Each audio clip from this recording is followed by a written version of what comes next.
నిన్ను నువ్వు ఇప్పుడు నీలితో యద మధ్యస్థ ద్విధ్వుల్లేఖవ భాస్వర నీవార శూకవత్తాన్వి పీతాభాస్వాత్తనూపమ తస్య మధ్య శిఖాయ పరమాత్మ వ్యవస్థిత స బ్రహ్మ స విష్ణు స శివ. ఎక్కడ చెప్తున్నారు? వేదం ఎక్కడ చెప్తుంది? బ్రహ్మ విష్ణు మహేశ్వరులు ఎక్కడున్నారని చెప్తుంది.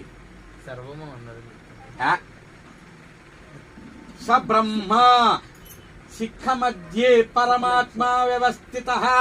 నువ్వు పిలక పెట్టుకున్నావే, ఆ పిలక కింద లోపల భాగంలో ఈ పరమాత్మ ఉన్నాడు అని వేదం చెప్తుంది. నువ్వు ఎక్కడ వెతుకుతావు?